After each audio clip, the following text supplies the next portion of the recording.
Di sebuah bangku taman di Yokohama, dua orang yang seharusnya saling merindu justru berdiri kaku dalam keheningan yang membekukan. Mereka adalah belahan jiwa di dunia maya. Dua orang asing yang bertukar puisi dan mimpi di balik layar ponsel.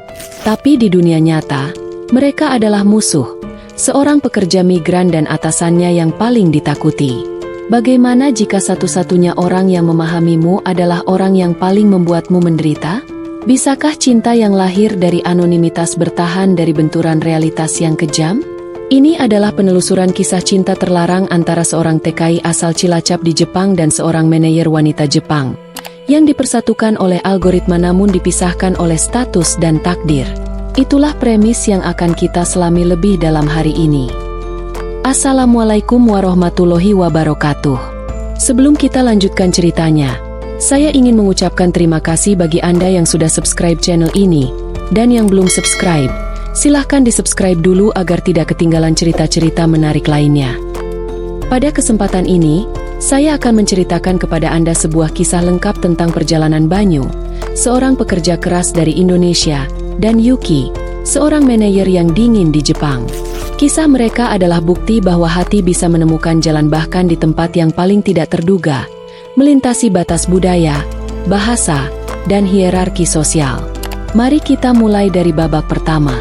Data statistik dari Kementerian Tenaga Kerja Jepang menunjukkan peningkatan signifikan pekerja migran asal Asia Tenggara dalam dekade terakhir, khususnya di sektor manufaktur. Di Kawasaki, sebuah kota yang denyut nadinya adalah baja dan mesin, ribuan individu seperti Banyu Wiratama menjadi roda penggerak tak terlihat dalam rantai produksi global. Berasal dari Cilacap, sebuah kabupaten pesisir di Jawa Tengah, Banyu, 26 tahun, adalah satu dari ratusan ribu nama dalam data tersebut.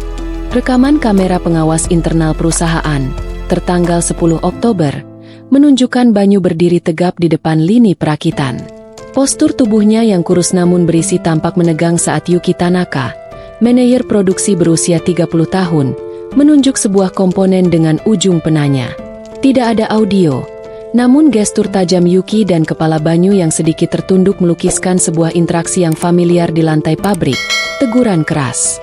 Yuki, dengan blus putih formal dan rambut lurus tergerai, adalah manifestasi efisiensi dan disiplin. Ia bergerak dengan presisi. Kata-katanya, menurut kesaksian beberapa rekan kerja, setajam pisau. Namun, setelah jam kerja berakhir, presisi itu larut dalam keheningan apartemen mewahnya di distrik Tama. Catatan pembelian darinya menunjukkan pesanan makanan untuk satu orang, hampir setiap malam.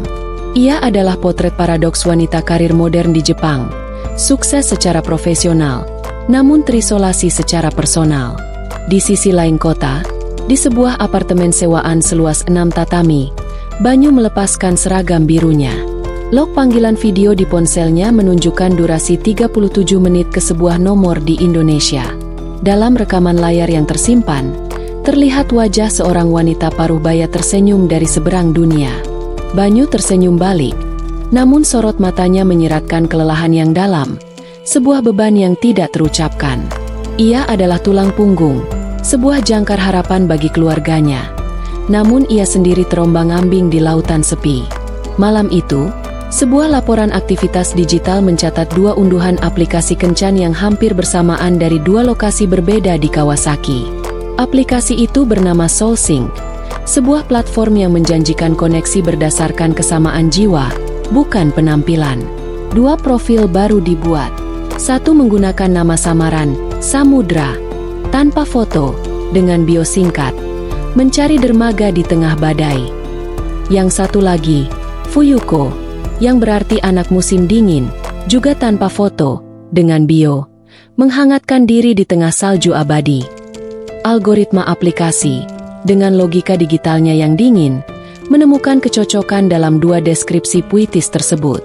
Notifikasi, Anda memiliki pasangan baru, muncul di dua layar yang terpisah beberapa kilometer. Percakapan pertama mereka, yang tersimpan dalam log server aplikasi, tidak dimulai dengan sapaan biasa. Samudra membuka dengan sebuah pertanyaan. Jika kau bisa melukis keheningan, warna apa yang akan kau pakai? Fuyuko membalas beberapa menit kemudian. Abu-abu, seperti langit sebelum fajar, penuh janji, sekaligus penuh ketidakpastian. Selama beberapa hari berikutnya, mereka membangun sebuah dunia melalui teks. Mereka tidak pernah membahas pekerjaan, status, atau identitas. Mereka berbicara tentang mimpi yang terlupakan, tentang rasa asin laut di kampung halaman, tentang buku yang mengubah cara mereka memandang dunia.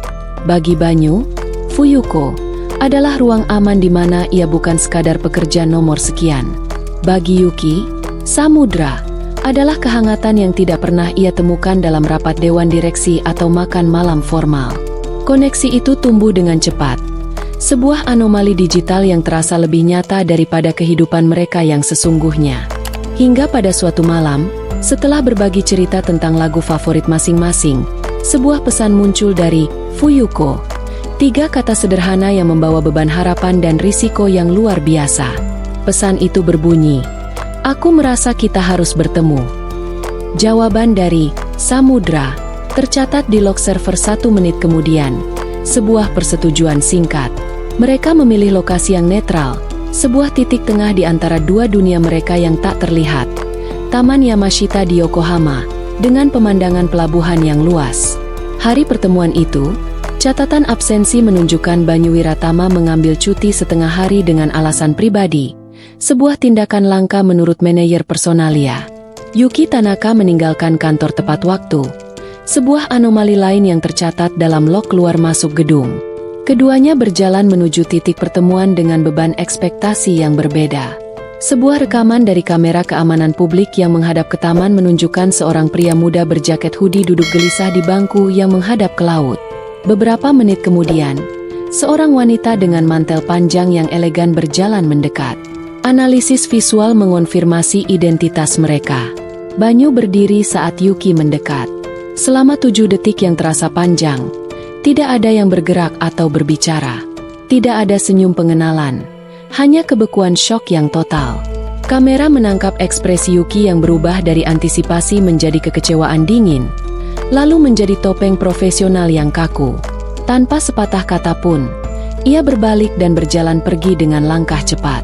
Banyu tetap berdiri mematung, menatap punggung wanita yang beberapa jam lalu adalah belahan jiwa puitisnya, dan kini kembali menjadi atasannya yang paling ditakuti. Di hari-hari berikutnya, log pesan di antara Samudra dan Fuyuko tetap kosong. Keheningan digital itu bergema di lantai pabrik, di mana jarak di antara mereka kini terasa lebih lebar dari sebelumnya. Interaksi mereka, jika ada, menjadi lebih singkat dan lebih tajam. Sebuah laporan insiden kecil mencatat Yuki menegur Banyu karena kesalahan minor dengan nada yang lebih keras dari biasanya. Namun, data penggunaan aplikasi di ponsel mereka menunjukkan aktivitas yang obsesif. Keduanya tercatat membuka percakapan lama mereka berulang kali, terutama di larut malam, seolah mencoba menemukan kembali jejak koneksi yang telah terputus oleh kenyataan. Dilema itu menggerogoti mereka. Bagaimana mungkin orang yang paling mengerti jiwa mereka adalah orang yang sama yang membuat hidup mereka begitu sulit? Tembok kebisuan itu akhirnya retak pada malam kelima. Sebuah pesan baru dari Samudra muncul, singkat namun syarat makna. Bunyinya, "Saya tahu ini aneh, tapi Samudra merindukan Fuyuko." Pesan ini, menurut analisis naratif, adalah sebuah pertaruhan besar. Sebuah pengakuan kerentanan yang melintasi hierarki profesional. Selama 2 jam, pesan itu hanya dibaca, tanpa balasan. Kemudian, 3 titik pengetikan muncul dan menghilang beberapa kali sebelum sebuah jawaban singkat masuk. Fuyuko juga. Dari sana, sebuah protokol baru yang penuh kehati-hatian terbentuk. Mereka mulai bertemu, selalu di tempat yang jauh dari Kawasaki, selalu setelah gelap. Pertemuan pertama mereka di sebuah kedai kopi kecil di Shinjuku terasa canggung. Namun, perlahan, persona Samudra dan Fuyuko mulai muncul kembali.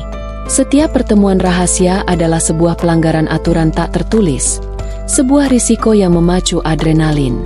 Semakin sering mereka bertemu, semakin besar pertaruhan mereka. Pada suatu malam di akhir November, saat berjalan menyusuri jalanan tenang di lingkungan Daikanyama yang mewah, Tawa mereka terdengar lepas untuk pertama kalinya. Tepat pada saat itu, sebuah sedan Lexus hitam mengkilap berhenti dengan mulus di tepi jalan, hanya beberapa meter dari mereka. Kaca jendela belakang yang gelap turun perlahan, menampakkan wajah seorang pria tua yang tegas dan familiar. Itu adalah Kenji Tanaka, ayah Yuki, dan matanya yang tajam menatap lurus ke arah mereka dengan ekspresi terkejut yang cepat berubah menjadi amarah dingin. Perjalanan kembali ke kediaman keluarga Tanaka di Setagaya berlangsung dalam keheningan yang memekakan. Tidak ada dokumen audio dari dalam mobil itu, namun rekaman kamera dashboard dari kendaraan di belakangnya menunjukkan siluet 3 orang yang duduk kaku, sebuah potret ketegangan yang membeku. Begitu pintu rumah tertutup, konfrontasi verbal meledak. Menurut kesaksian sahabat dekat Yuki, yang dihubungi Yuki malam itu melalui telepon, Kenji Tanaka tidak menahan diri.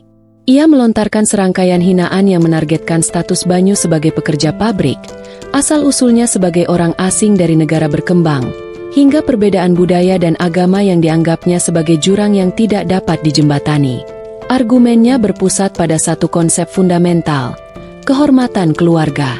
Hubungan ini, di matanya, adalah aib yang tidak dapat ditoleransi. Malam itu, sebuah ultimatum diberikan. Dokumennya tidak tertulis, namun syaratnya sangat jelas dan mengikat. Yuki diberi 2 pilihan: segera akhiri hubungan dengan Banyu Wiratama dan mulai proses pertemuan dengan calon suami yang telah dipilihkan keluarganya, atau ia akan menghadapi konsekuensi penuh. Konsekuensi tersebut termasuk pencabutan hak waris dan, yang lebih mengerikan, janji Kenji untuk menggunakan seluruh pengaruhnya di Dewan Bisnis Kawasaki untuk memastikan kontrak kerja Banyu tidak diperpanjang dan ia dideportasi atas dasar pelanggaran moral. Dampak dari malam itu merambat dengan cepat. Meskipun tidak ada pengumuman resmi, atmosfer di tempat kerja berubah drastis dalam hitungan hari. Seorang rekan kerja Banyu sesama TKI, dalam sebuah wawancara anonim, menyatakan bahwa Banyu mulai dihindari oleh para pekerja Jepang. Tugas-tugas yang lebih berat dialihkan kepadanya, dan ia menjadi sasaran gosip yang menyakitkan saat jam istirahat. Di tingkat manajemen, otoritas Yuki Tanaka mulai terkikis. Beberapa bawahannya tercatat mengajukan banding atas keputusannya langsung ke direktur lain, sebuah tindakan pembangkangan yang sebelumnya tidak pernah terpikirkan.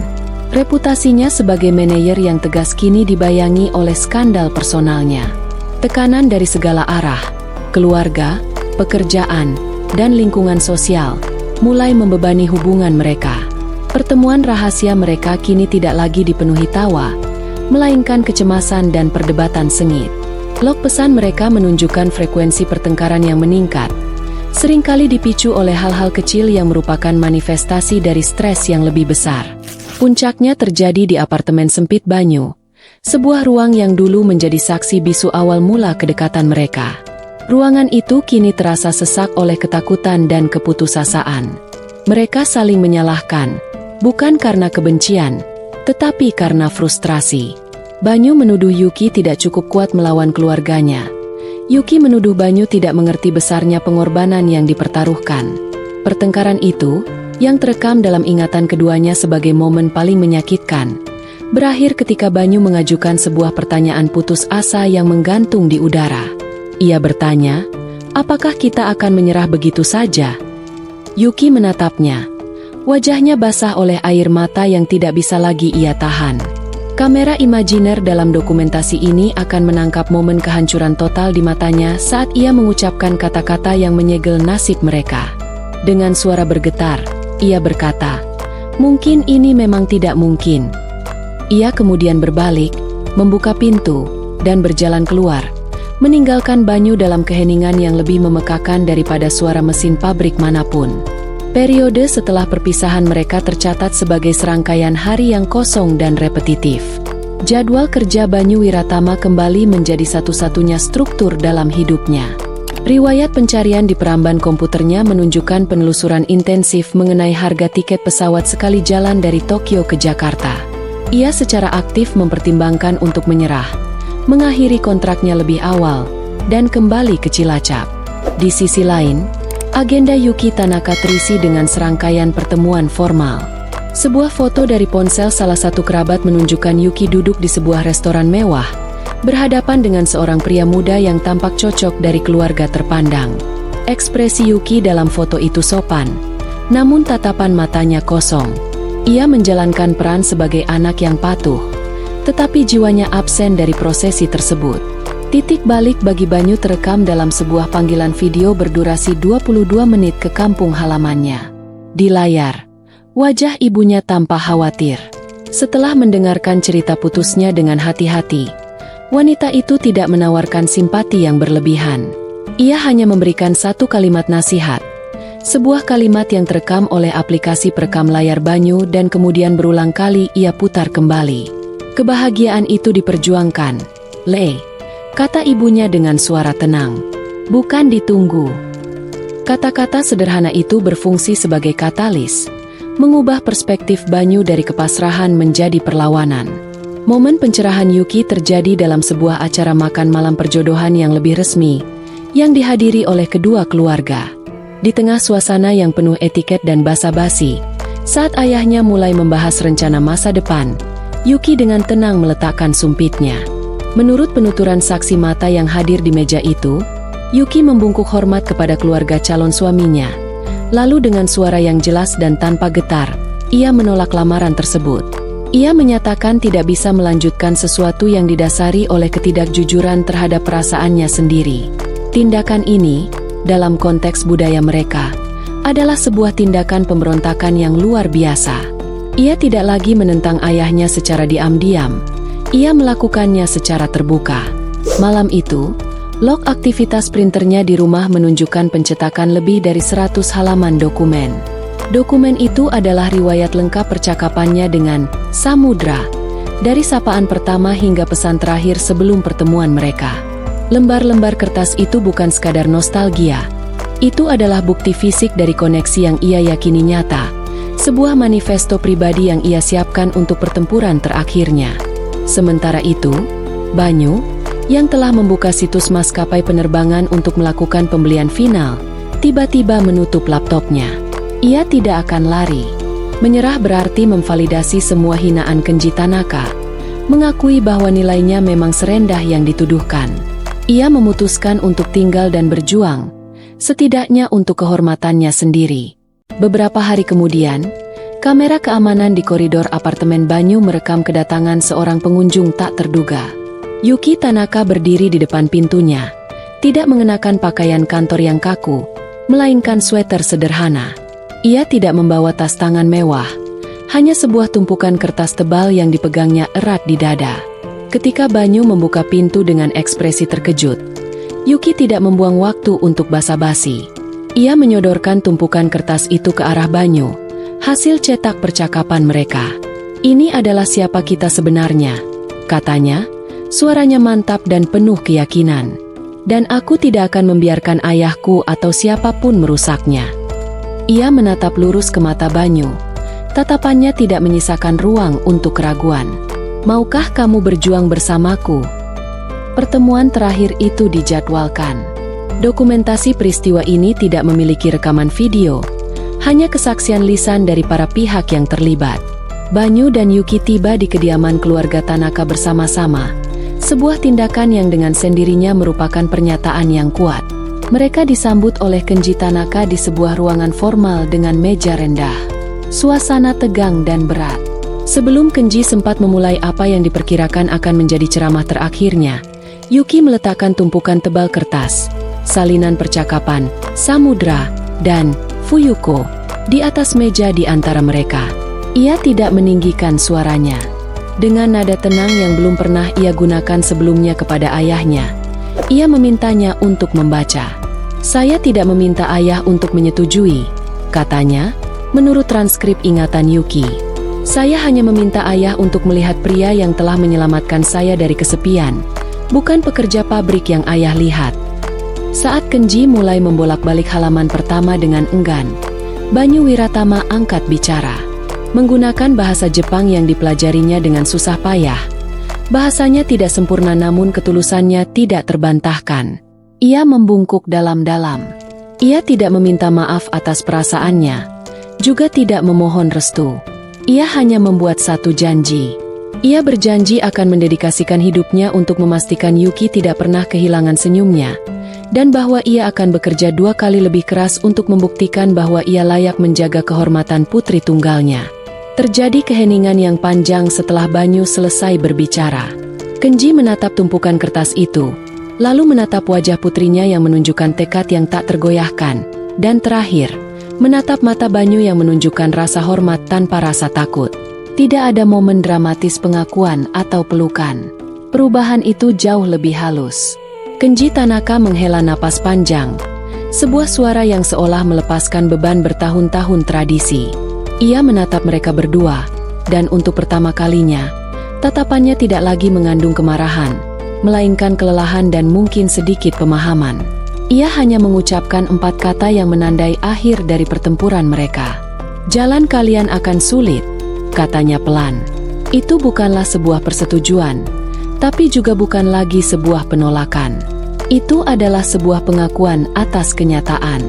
Momen itu adalah terobosan.